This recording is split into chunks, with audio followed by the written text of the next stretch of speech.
Inside ADX Florence, where America buries its most dangerous inmates. Most prisons are built to keep people in. ADX Florence was built to make people disappear. Far from America's major cities, hidden in a remote stretch of southern Colorado, stands a prison so secure that many former inmates describe it as a place where time itself seems to stop. There are no crowded prison yards. No busy cell blocks. No constant conversations echoing through hallways. Instead, there is silence. Silence inside concrete cells. Silence inside recreation cages. Silence that can last for years. For the men sent here, the punishment often goes far beyond a judge's sentence. Many arrive knowing they may spend decades with almost no physical contact with another human being. Some will stare at the same concrete walls day after day until entire eras of their lives have passed. The federal government calls it the Administrative Maximum Facility. Most people know it simply as ADX Florence. The most secure prison in America.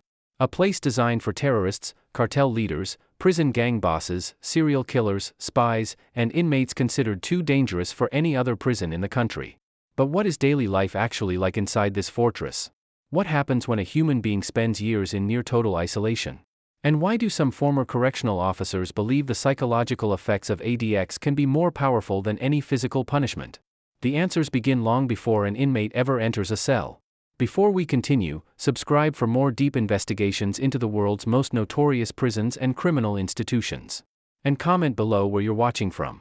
Because to understand ADX Florence, we first need to understand why America decided to build it in the first place. The incidents that changed the federal prison system. The story of ADX Florence begins with a crisis. By the late 1970s and early 1980s, the Federal Bureau of Prisons faced a growing problem. America's most dangerous criminals were no longer being controlled by prison walls. Some gang leaders continued directing criminal organizations from inside prison. Certain organized crime figures maintained influence over operations on the streets. Violent inmates attacked correctional officers with increasing frequency.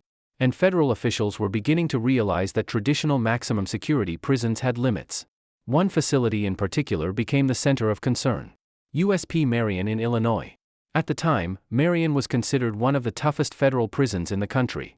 It housed some of the most violent and disruptive inmates in federal custody. Yet even Marion was struggling. Then came October 1983. Within hours, 2 correctional officers were murdered by inmates in separate incidents. The killings shocked the federal prison system. Correctional administrators suddenly faced a question they could no longer ignore. What do you do with inmates who remain dangerous even inside maximum security prisons? What happens when the most secure prisons in the country are no longer secure enough? The answer would eventually become ADX Florence. But before construction ever began, prison officials spent years developing a completely new philosophy. Not rehabilitation. Not reintegration.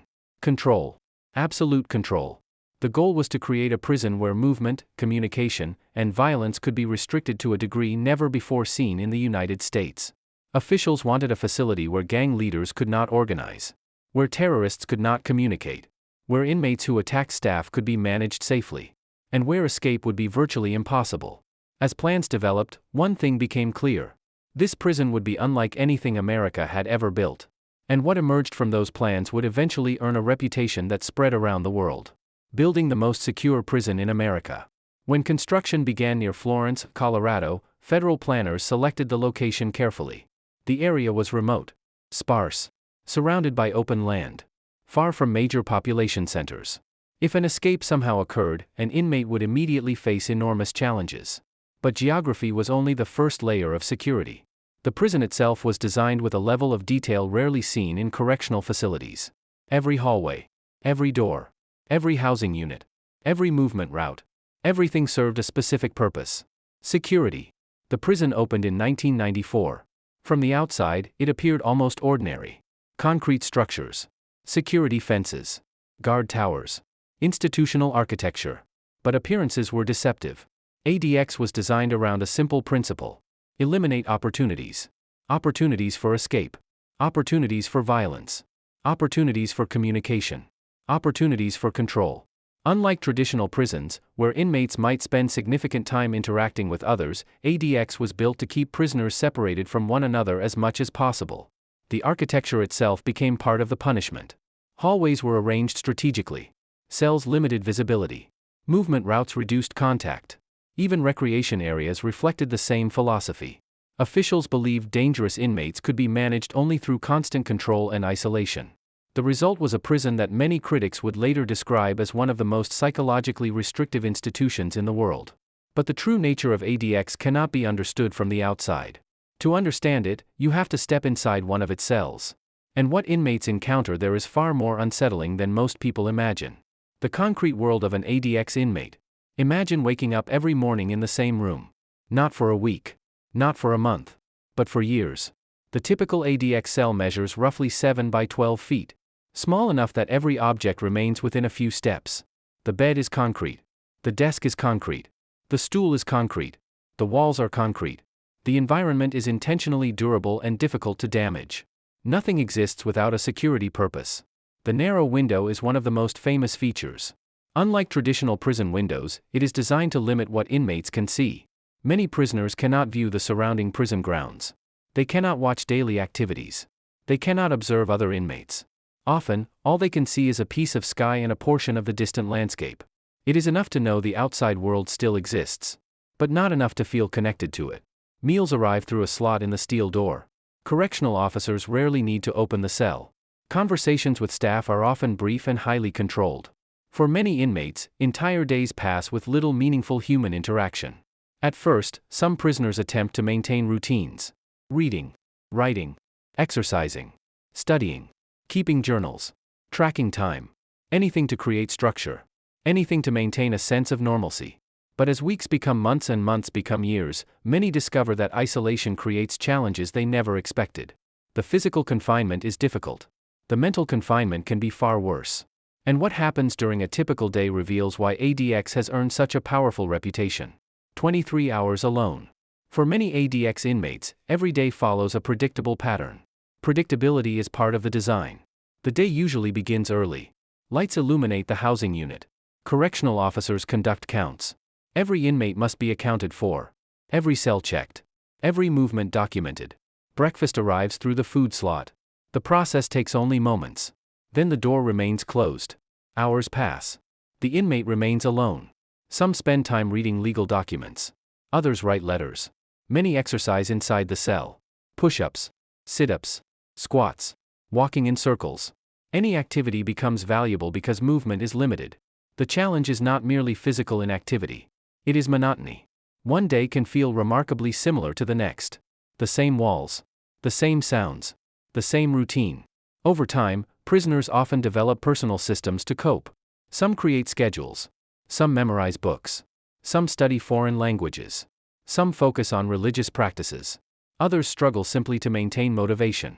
The prison day moves slowly. And yet entire years can disappear with surprising speed. For correctional staff, the routine represents stability. For inmates, it can feel like life compressed into an endless cycle. But eventually comes one of the few moments many prisoners look forward to. Recreation time. Unfortunately, even recreation inside ADX is unlike recreation almost anywhere else. Recreation in a cage. For most people, recreation means freedom. A chance to move. A chance to clear the mind. A chance to temporarily escape routine. Inside ADX Florence, recreation means something very different. After spending nearly an entire day inside a concrete cell, inmates are periodically allowed out for exercise.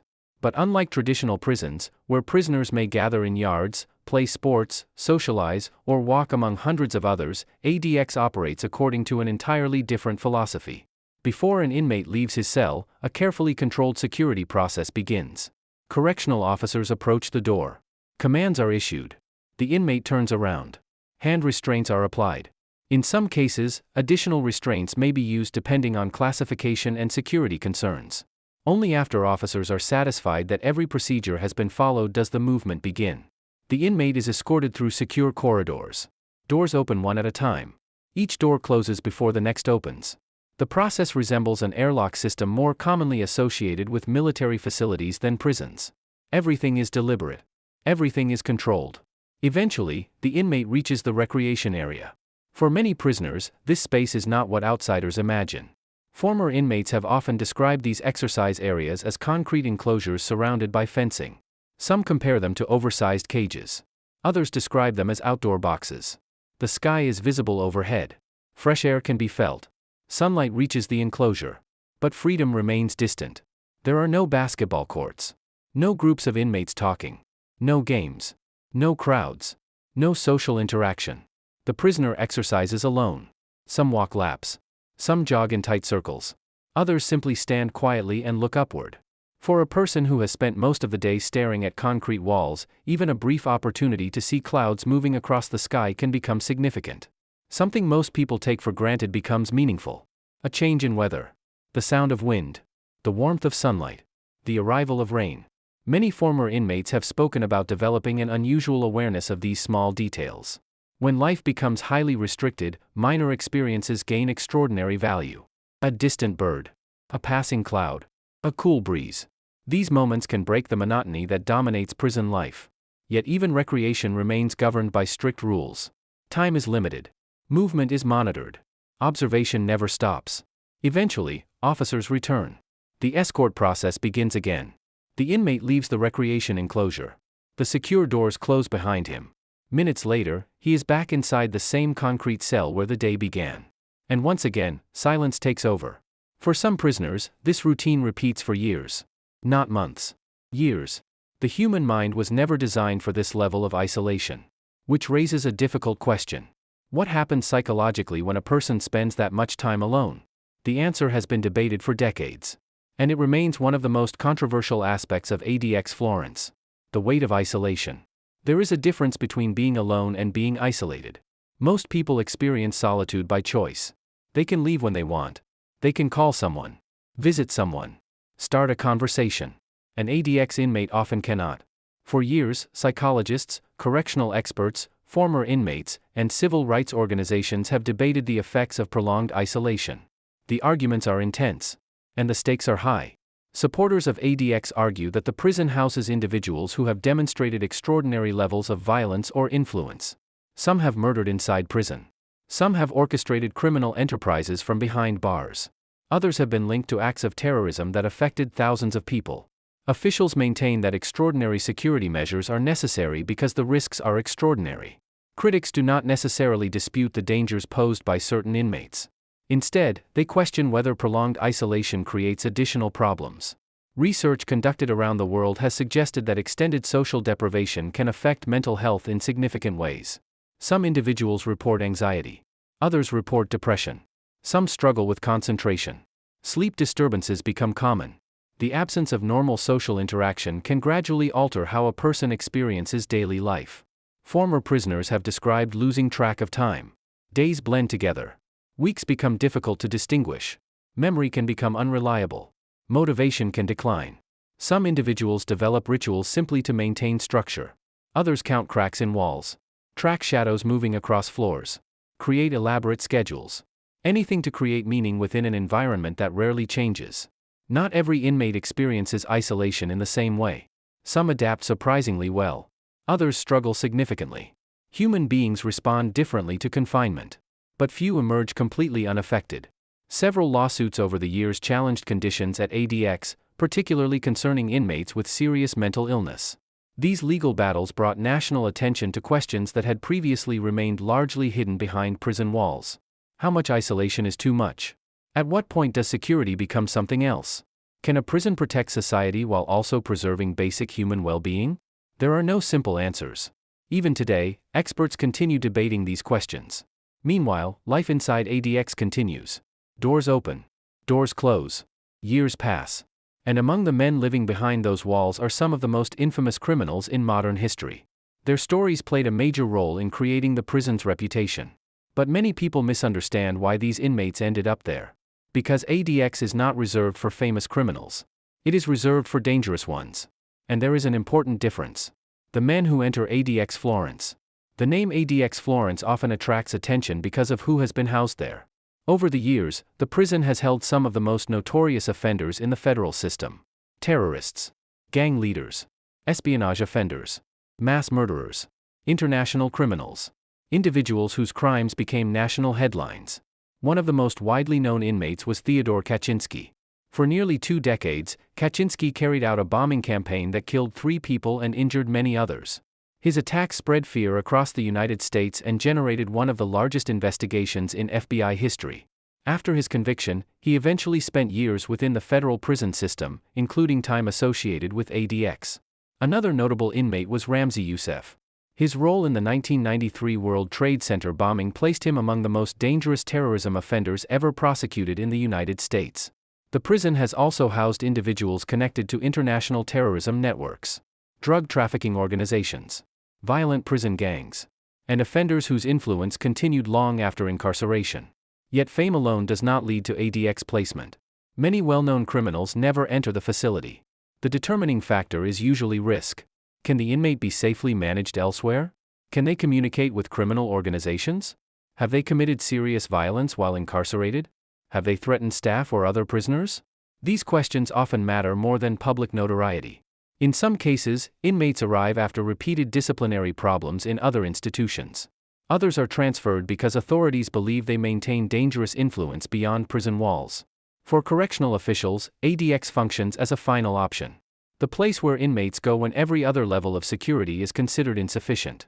But even among highly dangerous prisoners, prison culture does not disappear completely. Human beings naturally establish hierarchies. Reputations matter. Histories matter. And behind the isolation of ADX, a unique form of prison power still exists. Though not in the way most people imagine. ADX Florence was built to contain the inmates America fears most. Behind its concrete walls, silence replaces freedom, isolation replaces society, and time becomes one of the harshest punishments of all. For some, it represents necessary security.